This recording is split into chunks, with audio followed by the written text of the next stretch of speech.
bakit hindi natin itatag ang samahan ng mga bishop na magkaisa? Kung ako po tatanungin, napakahirap. Kasi iba-ibang denominasyon po ito, iba-ibang kultura, iba-ibang mga pamamaraan, paniniwala, kahit mga ka-Christian po tayo. Sabi ko, kung wala ang Panginoon dito, kailanman hindi natin mapagkakaisa to. Kaya sabi ko, para sa sarili ko, imposible yatang mangyari ito.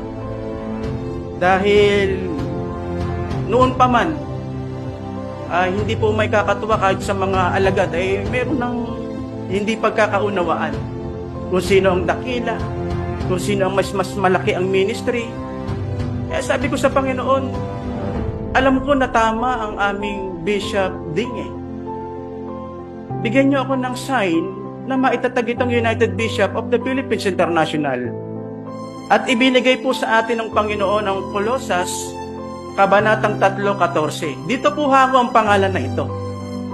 Ang sabi ng Panginoon, sa kanyang panawagan po sa ating lahat, ang sabi niya, at higit sa lahat, magmahalan kayo, sapagkat ang pag-ibig ang buklod na ganap na pagkakaisa.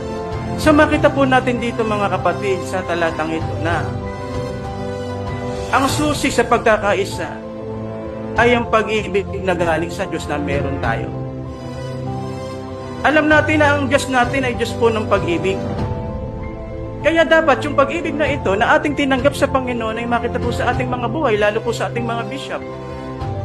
Kaya nagkaroon po tayo ng pag-asa sa kanyang salita. Na kung talagang nasa atin at naniniwala tayo na tayo mga hinilang ng Diyos talaga, ang banal na Espiritu sa Roma 5:5 ay nagtataglay ng pag-ibig ng Diyos ay ibinuhos po sa ating mga puso. So magagawa po natin ito. Doon po nagkaroon po tayo ng pag-asa na maitatag ang United Bishop of the Philippines sapagkat ang pag-ibig ng Diyos, naniniwala po ako mga kapatid, nasa atin ito. Bakit? Kaya nga po tayo umahayo sa iba't ibang mga lugar Dahil sa pag-ibig po natin sa mga minamahal ng ating Panginoon, ang mga taong naliligaw ng landas Kung nagagawa po nating mga iba't ibang mga denominasyon yan, na pagmalasakitan yung mga tao na hindi natin kano-ano sa ngalan ng pag-ibig ng Diyos para sa kanila at pag-ibig natin, bakit hindi natin magawa ito bilang magkakapatid sa Panginoon? Kaya sabi po sa unang Juan 3:1, pag-isipan ninyo kung gaano kadakila ang pag-ibig ng Ama sa atin.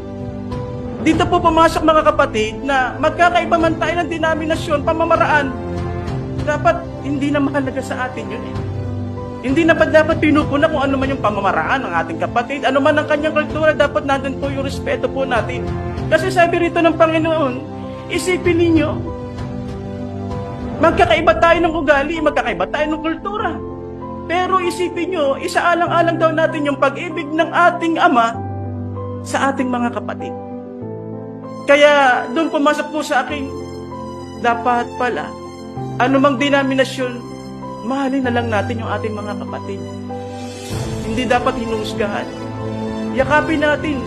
Kung talagang mahal natin ang ating Panginoon, magagawa po natin ito mga kapatid, kaya may pag-asa. Tinawag niya tayong mga anak niya. At tunay nga na tayo'y mga anak niya.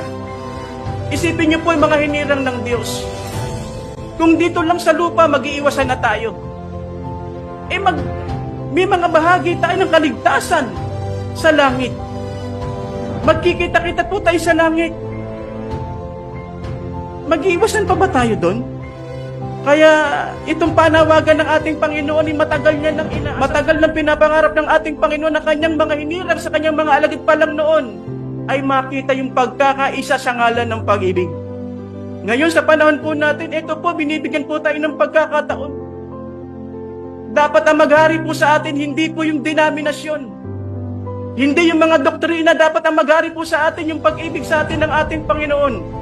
At magagawa natin magkaisa kung paghahariin po natin yan sa bawat denominasyon o anuman po tayo ngayon bilang mga hinirang.